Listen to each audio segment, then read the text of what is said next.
किसी गरीब और किसी शरीफ को छेड़ना नहीं है, लेकिन किसी गुंडा और किसी अपराधी को सीना तान करके चलने भी नहीं देना है। सुरक्षा के लिए भी बेहतरीन कार्य हो रहा है। कानून का राज्य हो, हर गरीब की सुनवाई हो। ये सपा बसपा के लोग क्या करते थे? युवाओं के हाथों में तमंचे पकड़वाते थे, लूटपाट करवाते थे। हमने तमंचा नहीं, हमने अपने युवा के हाथ में टैबलेट दिया है। टैबलेट 2 करोड़ युवाओं को हम टैबलेट दे रहे हैं। 1857 के प्रथम स्वातंत्र समर में विदेशी हुकूमत की चूल्हे हिलाने वाली झांसी की रानी लक्ष्मीबाई, जिनके बारे में कहा जाता है कि खूब लड़ी मर्दानी, वह तो झांसी वाली रानी थी। ऐसे स्वाधीनता की एक सजग और सचेत वीरांगना की इस पावन धरा को कोटि कोटि नमन करता हूं। भाइयों बहनों, हमारा बुंदेलखंड वीर और वीरांगनाओं की भूमि है और बुंदेलखंड आजादी के बाद जिस आस के साथ एक विश्वास लगाए हुए कि मेरा देश आजाद होगा तो मैं भी विकास की प्रक्रिया के साथ जुड़ूंगा, लेकिन भाइयों बहनों, जिन लोगों के हाथों में देश की आजादी के बाद सत्ता आई थी,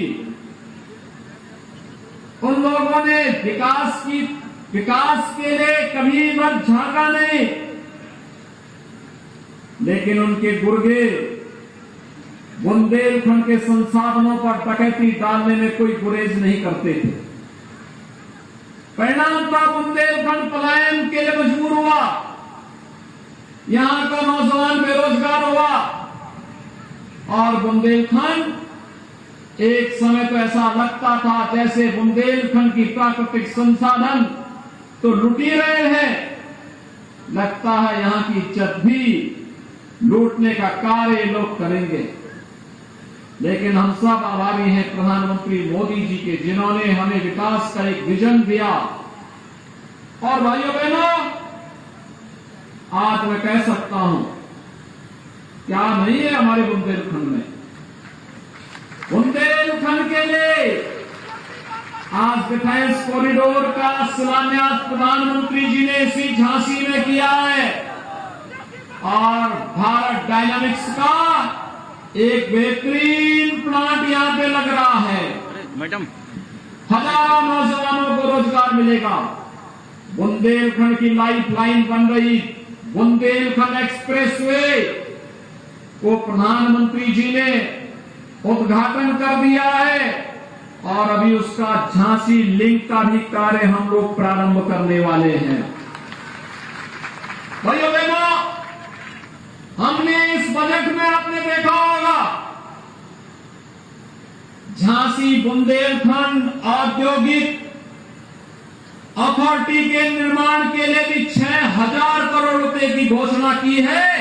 यानी अब हर प्रकार का उद्योग यहां पर लगेगा, इसके लिए पैसा हमने राज्य सरकार से आवंटित कर दिया है और उद्योग लगेगा तो मेरे बुंदेलखंड का कोई भी नौजवान अब यहां से पलायन करने के लिए दुनिया में या देश के अंदर अन्य क्षेत्रों में नहीं जाएगा, बल्कि रोजगार यहां के नौकरी यहां के नौजवानों को मिलेगी और जिसे बाहर से नौकरी करना होगा वो भी बुंदेलखंड में आकर के नौकरी करने के लिए आएगा। और भाइयों बहनों, याद करिए, बुंदेलखंड तो जल के संकट से जूझता था। आज मैं जल शक्ति मंत्री को भी लेके आया हूं। हर घर नल की योजना, हर घर नल की योजना अगले 2-3-4 महीने के अंदर बुंदेलखंड के 7 जनपदों में हर घर में शुद्ध पेयजल आरओ का पानी पहुंचाएंगे। शुद्ध आरओ का पानी।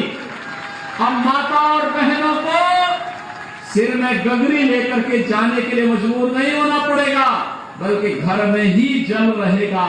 और उस जल का बेहतरीन उपयोग होगा, यहाँ की सेहत भी अच्छी होगी और सरफेस वाटर का बेहतरीन उपयोग करके हम लोग बुंदेलखंड को फिर से हरा भरा बना करके देश के स्वर्ग के रूप में स्थापित करने का कार्य करेंगे। ये बुंदेलखंड है भाइयों बहनों। अब बुंदेलखंड में कोई किसी नेता का गुर्दा यहां आकर के जबरदस्ती यहां के संसाधनों पर डकैती नहीं डाल सकता।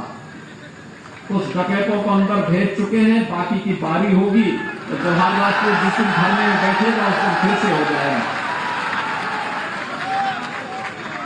भाइयों बहनों, हम संसाधन पे डकैती डालने की छूट नहीं देंगे किसी को, और सरकार ने पहले से तय कर रखा है।